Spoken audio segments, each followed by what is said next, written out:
friends and neighbors. Once again, it's your friendly neighborhood old soldier coming at you from a cloudy day in Robeson County, North Carolina. For those of you that have maybe just started viewing the channel, you don't know where Robeson County, North Carolina is.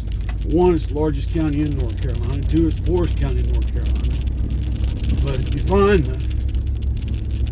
the communistly run town of Fayetteville, which is just north of us, and come due south, you'll run into the Robeson County line. Our county seat's in Lumberton, and then we are dotted with smaller towns throughout the county. I want to say Lumberton is the largest town in our county. Sadly, it was listed as one of the most dangerous cities in North Carolina to reside, which is a little unfair due to the close proximity of I-95 to Lumberton. I-95 runs right through Lumberton. So we get a lot of riffraff from Florida and New York that come down here and do stupid things and that kind of stuff.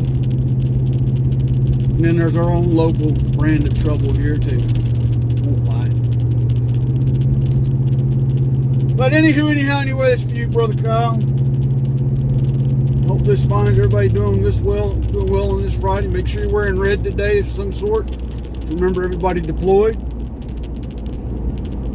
It is Friday. Yay, Friday. So.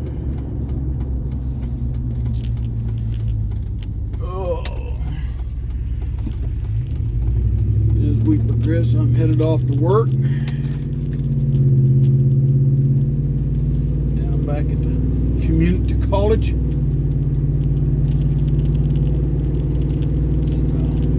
That is where we're headed to right now.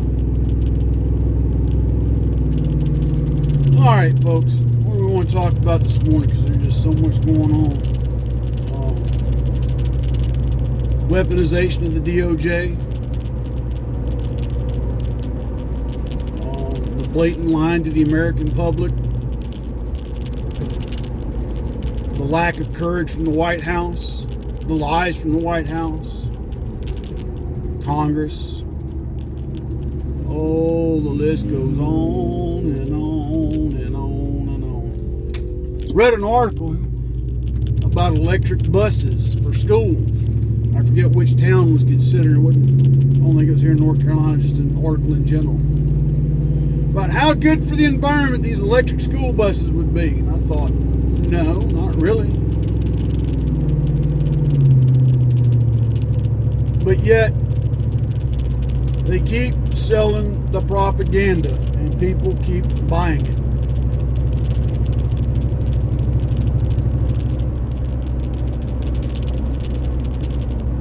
And that propaganda being that these EVs are, they're calling them, so good for the environment, but yet they refuse to tell the truth about where the batteries are sourced, how they're sourced, as far as the raw materials that make the batteries,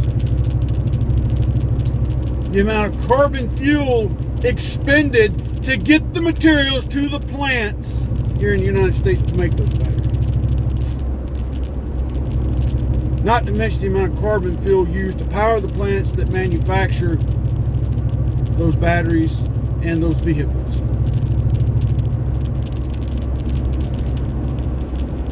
Then we're not even talking about disposal of the spent cells when those batteries have reached their useful life. I think I've read somewhere there's one or two companies that are recycling the batteries as much as possible, but there's still a core of material that just can't be recycled, but it's hazardous material and has to be disposed of. So where's that going? And tell me that's good for the environment. How? Yeah. Now I will grant you that, you know, carbon emissions from vehicles is not exactly a good thing for the environment in mass quantity. Don't believe me, ask anybody who grew up in Los Angeles in the 70s, 80s, and 90s. or New York, or Philadelphia, or Pittsburgh, or Atlanta. Okay?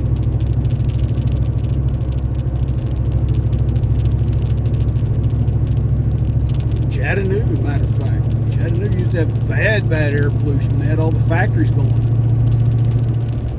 But same token, people were employed, had jobs, had benefits, had retirement, good homes. So much so, a lot of times in most cases, only one parent really had to work. No, I'm not saying going back to, building factories and plants that are throwing, thick, dark clouds up into the air, but we shouldn't rule out carbon-based power right now until the technology for this electric motor vehicle stuff gets 100% better. What I mean by that there's hardly any residual, that they can recycle 99.9% of the materials, that the harvesting of those materials to build these things are eco-friendly, and not dangerous to the people actually having to go harvest it, mine it, resource it, whatever you want to call it. So like I'm all about solar power, folks. I've done videos on that before. All about solar power.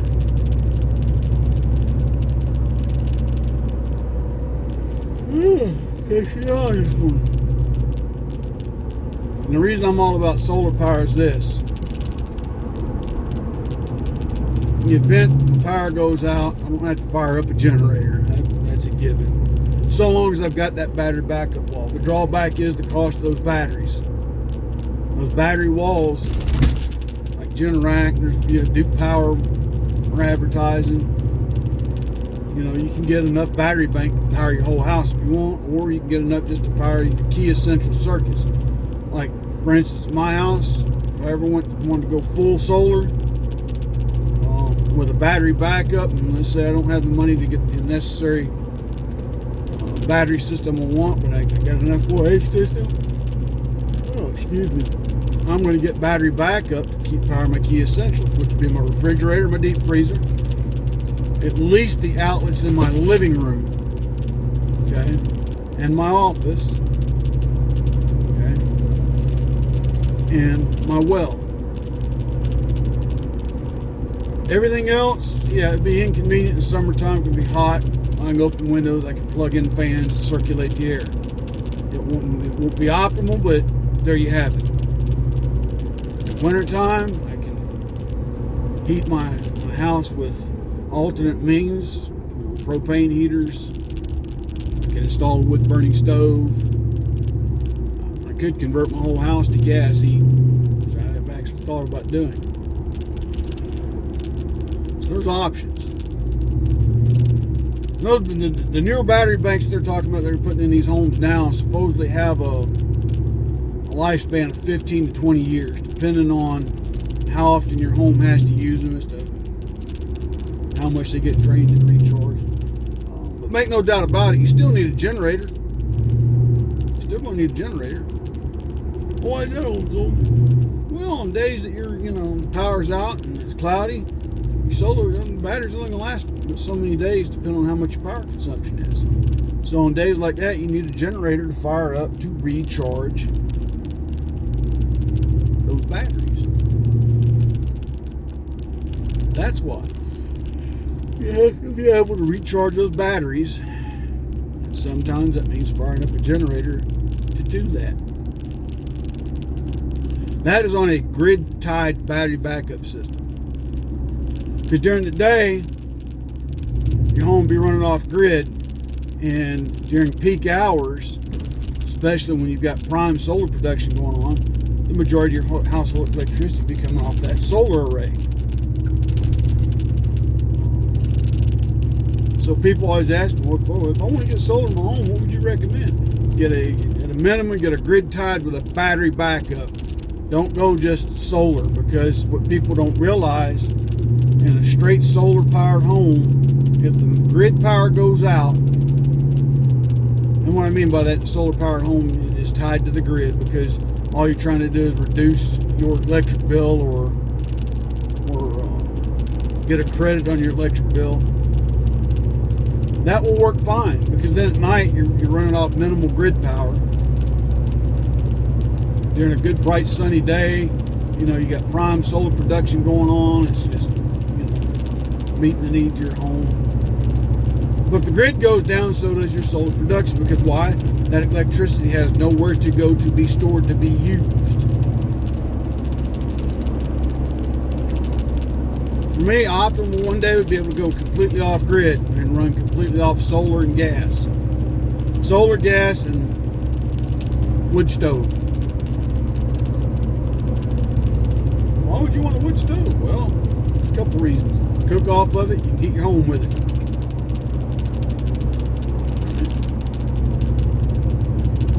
Well, you can sit there and look, yeah. That'd be primary means. But let's say we get into a situation where the grid goes down. At a minimum, like I said, with a wood burning stove. In wintertime, I'd have an alternate source of heat. Solar power to provide the electricity for lighting and other key essentials. You see, the other part of it is you've got to know what your household electric consumption is. You've got to do a load calculation. Find out how many kilowatts of energy your home will need to use, and then you base your system off of that. The beauty is they got a lot of those do-it-yourself kits. Like you say, you've got an RV that is semi-permanently parked, or off-grid cabin somewhere for hunting, vacation. You could really, in theory, power those with solar power. And so there, what you need is, you don't really need one battery wall banks, but you need some good deep cycle batteries. Now mind you, the more batteries you have, either the more voltage power you'll have, or the more amp hour capacity you'll have. And the prime, from my research, is a 36 to anywhere from a 24 to 48 volt DC system.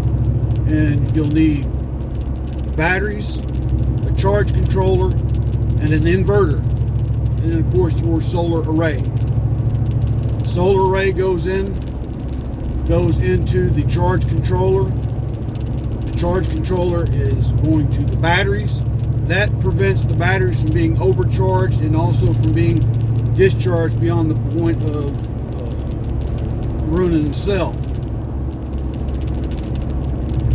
And then the batteries are going into the inverter, which is converting all that juice from DC to AC to power your circuits inside your RV or cabin or whatever it is that you're wiring up solar.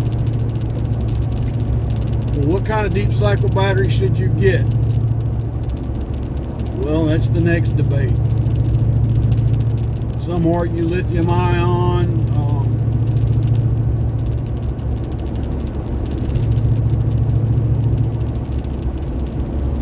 The glass sealed lead acid are good as long as it is a deep cycle battery.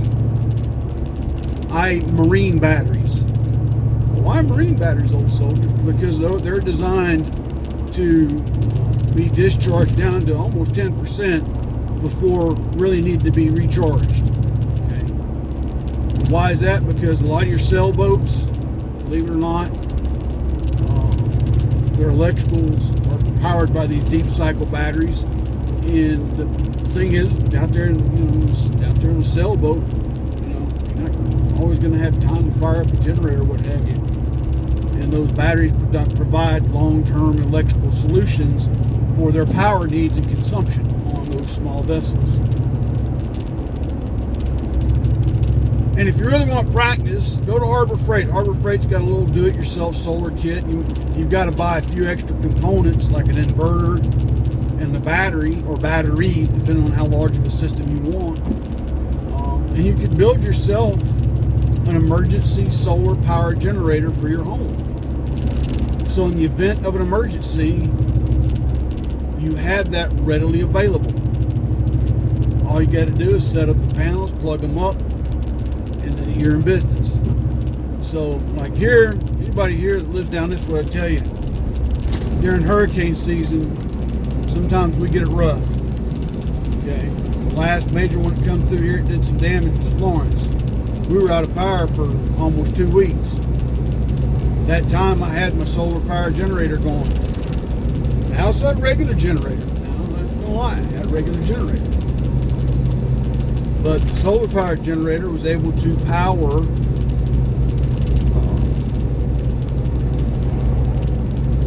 all of my media and a couple fans throughout the house. So you've also got to look at, when you do these things, how much you want them to power. You're not going to take a 12-volt deep cycle battery and power a refrigerator, a microwave, and 2 television sets. I'm sorry, it's just not going to happen. There's not enough amp hours in that battery to do all that. That's the other thing. You have to know what your amp hour draw is going to be when you build this system. Also, what do you mean? Every battery has a finite amount of amp hours. Okay. And so you've got to know how many batteries I need to, if I've got a 100 hour amp hour battery, but I need 400 amps, well, I'm going to need 4 batteries with 100 amp hours.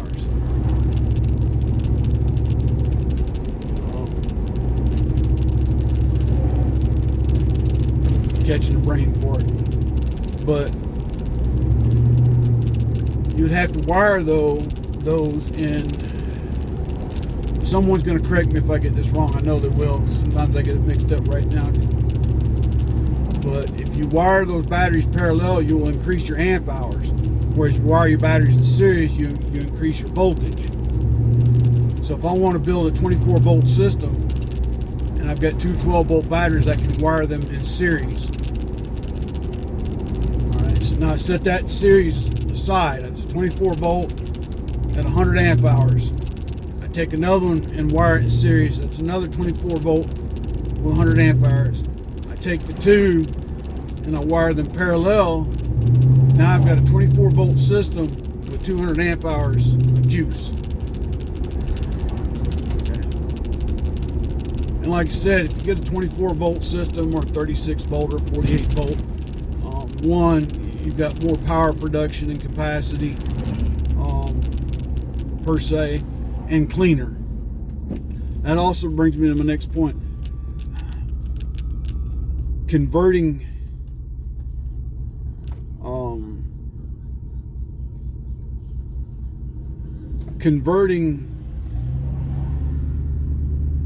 she does have a right. I'm sorry, there's this lady that thinks she's homeless every time I come by, but she just got dropped off by a truck.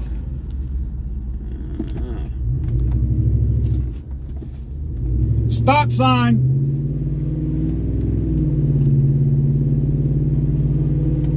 Yeah, lady thought she had the right of way, and no, she didn't.